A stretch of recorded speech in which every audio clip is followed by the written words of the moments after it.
The moment 50 Cent dropped that photo of T.I.'s wife onto Instagram, the tension exploded and King Harris didn't just respond, he detonated the situation. Firing back with a chilling post of 50's mother's gravesite and daring him to go disturb her rest himself. And post a picture that looked better than my mama.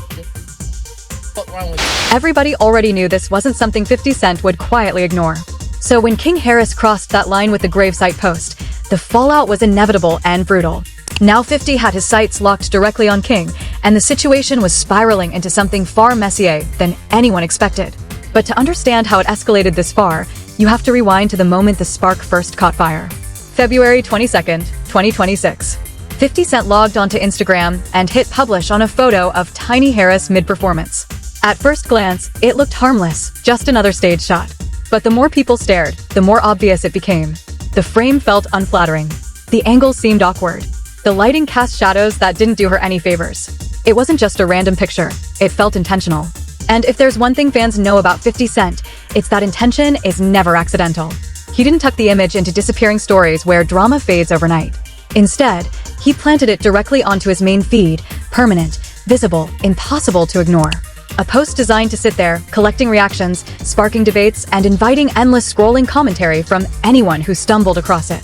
The caption was short, almost dismissive, but loaded with meaning. I keep saying, keep my name out of your mouth, okay? No tagging. No explanation. No lengthy rant. Just a single photo paired with a few pointed words. And despite the minimal effort, the message landed loud and clear. Everyone watching understood this wasn't random content. It was a direct jab aimed straight at T.I. Disrespecting T.I.'s family, more specifically T.I.'s wife, Tiny. 50 took to Instagram and posted a not-so-flattering photo of T.I.'s wife, Tiny. What made the post feel even more calculated was the simple reality that Tiny Harris hadn't actually done anything to provoke 50 Cent. She wasn't sitting on a podcast tossing his name into conversation. She wasn't lurking in comment sections, throwing shade. There hadn't been a single moment where she stepped into the tension, not even indirectly. Yet suddenly, her face was front and center in a brewing conflict she never signed up for. To many watching, it felt less like a coincidence and more like a strategy. Tiny became collateral, a visual message aimed past her and straight at T.I. Because behind the scenes, the real friction had been simmering for a while, especially every time T.I. circled back to that lingering versus conversation, a topic that clearly continued to irritate 50 long after fans stopped debating it. It's like, in a bad angle and her body looks a little off. It's like a bad angled photo. Now, let's be clear about who Tiny Harris is. She ain't just T.I.'s wife. She's a founding member of Scape, a group that was running R&B in the 90s with joints like Just Kicking It and Who Can I Run To. She's been in the game for over 30 years. She got her own bag, her own legacy, her own TV shows, and 50 Cent reduced all of that to a bad photo op just to be petty. There's a picture of Tiny, and he says, I keep saying keep my name out your mouth, and puts up like a shrug emoji and says, okay. And then came the emoji, that casual little shrug that somehow made everything louder. It was the final touch, the digital equivalent of a smirk, as if blasting another man's wife in front of tens of millions was just routine business. To outsiders, it looked effortless, almost playful. But beneath that nonchalant tone, the post was already sparking reactions that would escalate far beyond a simple jab. Because within hours, the message reached the one person guaranteed to take it personally, King Harris. At just 21, he didn't respond with humor, didn't hide behind sarcasm, didn't craft some coded subtweet. He went straight for impact. No build-up. No warning. Just a comment dropped directly under the post that made the entire comment section freeze. Were you mama? Followed by the eyes emoji. Anyone familiar with 50 Cent knew instantly why those words carried weight. His mother, Sabrina Jackson, had been gone since 1983, her life taken when he was only 8 years old. It was a painful chapter that shaped his story, and now it had been dragged into public view with a single line of text. The comment didn't just sting, it echoed. But King wasn't finished. Moments later, he shifted the confrontation onto his own page, posting an image of Sabrina Jackson's headstone, her name carved into stone, the years 1958 to 1983 marking a life cut short. He tagged 50 directly, attaching words that turned an online spat into something deeply personal and impossible to ignore. Another caption followed, repeating the same sentiment in a different form, amplifying the shock rippling across timelines. And then came the videos. King slid behind the wheel, hit record, and unleashed a stream of raw frustration across his Instagram stories, voice raised, emotions visible, each clip stacking on top of the last like chapters in a spiraling moment that was no longer just internet drama, but a public confrontation unfolding in real time. I want to say something about my mama. Your mama dead as your mama dead. He was going off. No filter, no script. Just pure uncut anger coming straight from the chest. Dig up. Go dig up. Post a picture of your mama because she dead. Pay respect. Story after story, he kept the foot on the gas. He circled back to that headstone image again and reposted it with the caption, E50 Cent, this is where your mama at. My mama, like your mama ain't dead. Go put some flowers on that grave. The line in the sand was drawn. 50 posted Tiny King posted 50's dead mother's grave and then told a man who lost his mama at 8 years old to go dig her up out the ground. Posting my mama, legend, your mama, Jay. Over the span of a single night, what started as routine online trolling morphed into something far uglier, the kind of deeply personal, below-the-belt disrespect hip-hop rarely witnesses anymore. And the craziest part? The domino that tipped this whole situation wasn't even rooted in hostility. It traced back to an idea that was meant to honor music, not fracture relationships. A versus battle.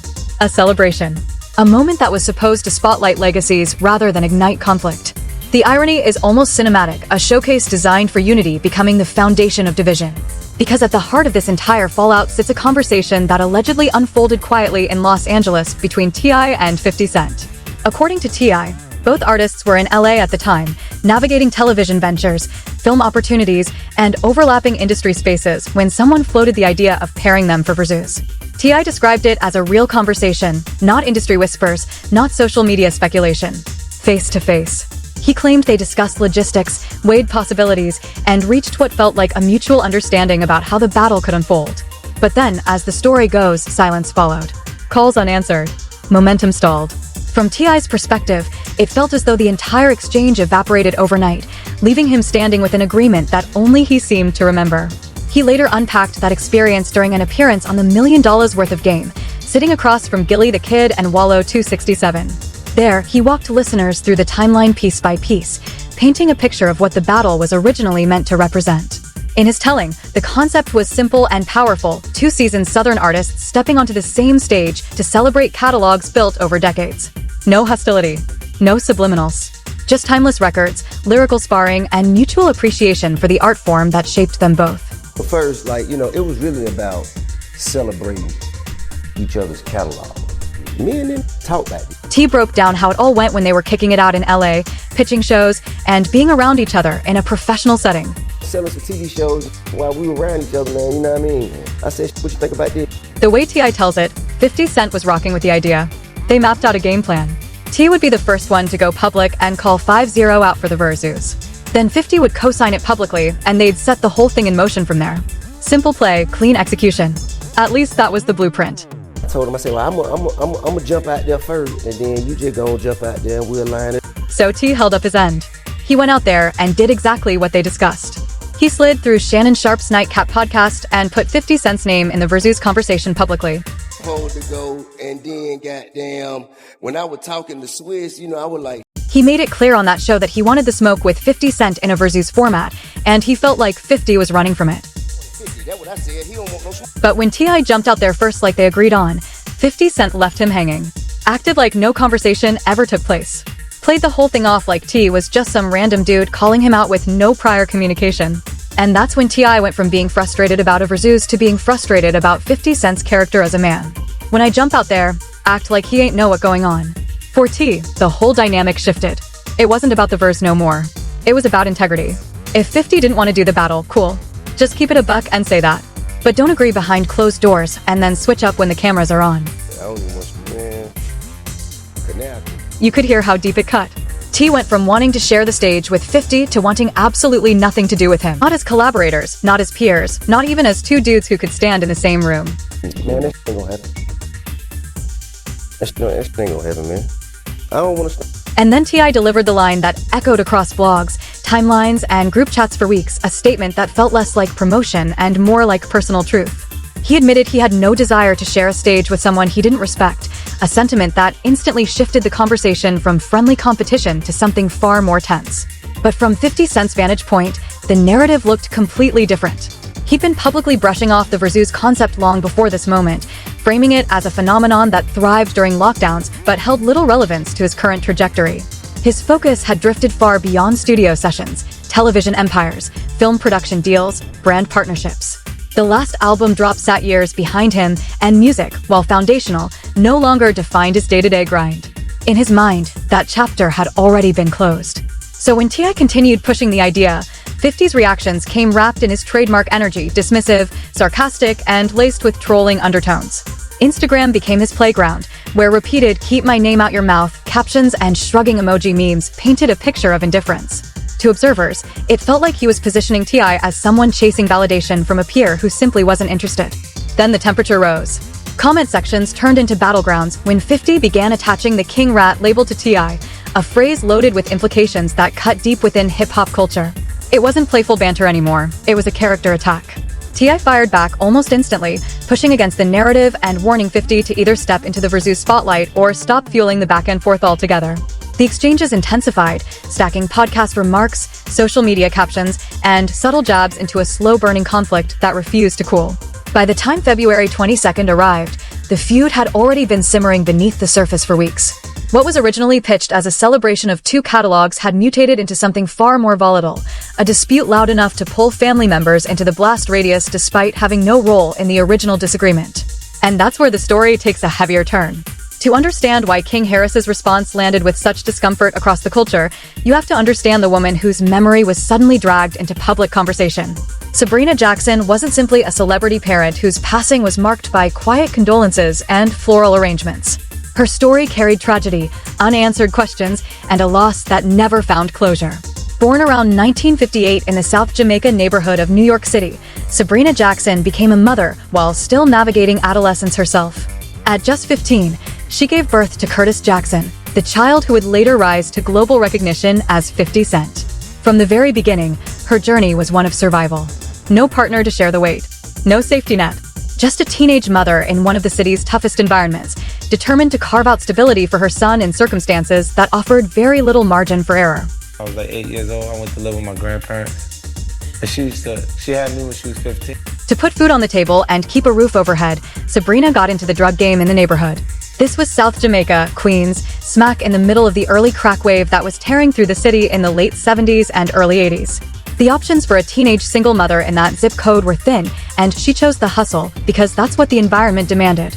At that point, she started hustling to be able to provide for me at that point. 50 Cent has talked about how his mother raised him on multiple occasions throughout his career, and every account paints the same picture. She was tough as nails, no coddling, no soft approaches. She ran that household like she ran the block with authority and zero tolerance for weakness. In his own words, she was both his mother and his father. He's told a story about how she used to stuff toys into socks to make weapons for him to take to schoolyard scraps, her way of making sure her son could hold his own out there in those streets. Another story he shared is about a time when little Curtis was on the floor crying and Sabrina told him to get up and quit acting like a little girl. That was her love language. That was the only toolkit she had for raising a boy in that environment. Then in 1983, Sabrina Jackson was killed. She was somewhere around 24 or 25 years old. Curtis Jackson was exactly 8. She got killed when I was like 8 years So old. when you say hustling, she was involved with what? She was Yeah, selling drugs. selling drugs. The circumstances surrounding her death still carry an eerie weight, the kind of story that lingers unanswered long after the headlines fade. More than 4 decades later, the case remains unresolved, suspended in time without closure or accountability. According to 50 Cent's own recollections shared across interviews dating back to the mid-2000s, the night unfolded in a way that felt almost cinematic in its tragedy. He has described how someone allegedly tampered with Sabrina Jackson's drink inside her apartment, leaving her unconscious before gas was deliberately released into the space. What followed was catastrophic: toxic fumes, fire, and a loss that would permanently alter the course of a child's life. When authorities arrived, the scene reportedly raised immediate suspicion. The combination of an incapacitated victim and evidence suggesting manipulated gas lines pointed investigators toward foul play rather than accident. Yet despite those early concerns, the trail went cold. No arrests. No publicly identified suspects. No confirmed motive. More than 42 years later, the case still sits unresolved, with little information ever surfacing beyond fragments shared through 50 Cent's personal retellings of childhood trauma. In the aftermath of that loss, 8-year-old Curtis Jackson's world shifted overnight. He was taken in by his maternal grandparents, Beulah Jackson and her husband, who opened their home in South Jamaica to raise him alongside a crowded extended family. The household was modest and full, with multiple relatives under one roof, but it became the closest thing to stability he had left. His biological father was already absent before Sabrina's death, leaving his grandparents as his primary support system during the most formative years of his life. Over time, 50 Cent has spoken candidly about the emotional void that followed him into adulthood, a recurring thought that surfaced whenever life grew difficult. The belief that circumstances might have unfolded differently if his mother had still been there. That sentiment eventually became permanent ink, a tattoo on his forearm bearing Sabrina's name alongside the phrase "Ghetto Angel," a quiet tribute to the woman who shaped his earliest memories before her life was abruptly cut short. Sabrina Jackson was laid to rest at Rockville Cemetery in Nassau County, New York, the very resting place that would decades later be pulled into a modern social media feud. It was this headstone that King Harris located, photographed, and posted online, transforming a private site of mourning into a public flashpoint seen by millions scrolling through their feeds. King Harris, born Clifford King Harris Jr., was just 21 when the moment unfolded. As the eldest biological son of T.I. and Tiny Harris, his life has existed under observation from the very beginning. Growing up in Atlanta, he experienced childhood through a lens of cameras, red carpets, and the evolving business empire built by his parents. Viewers watched him mature on T.I. and Tiny, the family hustle after its 2011 debut, witnessing firsthand how he navigated a household balancing entertainment success, legal challenges, entrepreneurial ventures, and constant public scrutiny. He also witnessed his mother's legacy as a member of Escape, a group whose influence stretched across R&B history, while simultaneously anchoring the Harris family dynamic behind the scenes. As he entered adulthood, King began pursuing his own artistic path under the moniker Kid Ion, releasing music that reflected the environment he grew up in. Yet to much of the public, his identity remained intertwined with his family name, particularly within a household known for moving collectively and defending one another when tensions surfaced. Let me ask you a question, man. Do you feel any type of pressure? They say He's spoken openly about the weight of carrying T.I.'s name, the expectations people throw on him, the constant comparisons to his father, the microscope that follows every move he makes. T himself has reportedly told King that he sees himself in his son, specifically the version of himself that made the most mistakes. You know what I'm saying? I don't fold under pressure, I apply under pressure. That boy quick on his feet, ain't he? Yeah, I'm the more, as he was saying, I'm him when he made his most mistakes. Despite all that, King ain't just somebody's kid anymore. He's a father himself now.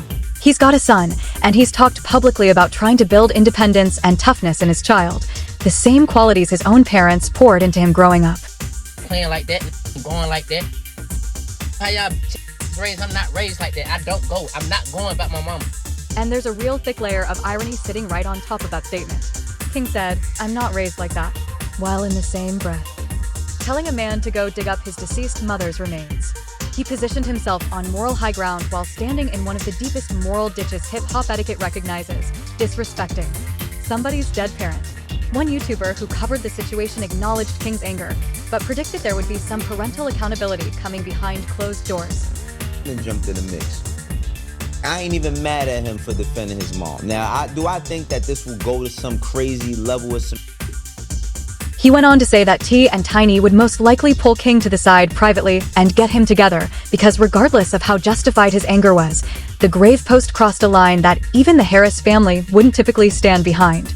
Or T.I. is definitely going to check him on that because they not them type of people. Now, hip-hop has a long and well-documented track record of family members getting pulled into beefs. Tupac told the world he slept with Biggie's wife, Faith Evans, on Hit Up. Jay-Z got graphic about an affair with Nas's baby mother, Carmen Bryan, on Super Ugly, and that move was so foul that Jay-Z's own mother called in to Hot 97 and made him apologize on air. Carmen Bryan herself has spoken about the fallout and the damage it caused. When Super Ugly came out and we heard it, everybody was like, "You." Carmen talked about how Jay-Z regretted dropping that record almost as soon as it hit the airwaves. The emotional, knee-jerk nature of the response, going after someone's family just to score points in a rap beef, boomeranged on him in ways that stuck for years afterwards. And decided to go on his Instagram page and promote a new track. And this track somewhat sounds like he's dissing. The snippet clocked in at roughly 30 to 60 seconds, showcasing T.I. spitting aggressive, confrontational bars in that unmistakable Atlanta cadence he's been known for since the trap music days. While the complete lyrics didn't get fully transcribed in early reports because it was just a preview clip, the content clearly referenced ongoing disrespect, willingness to go the distance in confrontation, and fierce protection of his family unit. He didn't drop 50 Cent's name explicitly in the audible portion, but every single person who heard it knew precisely who the target was. I think that, that is more of a way for them to check him on the space of like how you carry yourself versus how this carries himself. Now, we all could agree, let's keep it 1,000. That shit 50 did was whack. One thing that virtually everybody agreed on regardless of which side they were riding with was the starting point of all this chaos. 50 Cent drew first blood by posting Tiny. T had kept the entire conversation about music for weeks leading up to this moment. He talked about Verzuz, about hit records, about who had the stronger catalog. He never once went after 50 Cent's personal life, his family, his street reputation, or any of the low-hanging fruit that has always been available in any 50 Cent beef. Thank you for watching. If you enjoyed watching this video, click on one of the boxes playing on your screen to watch more similar content.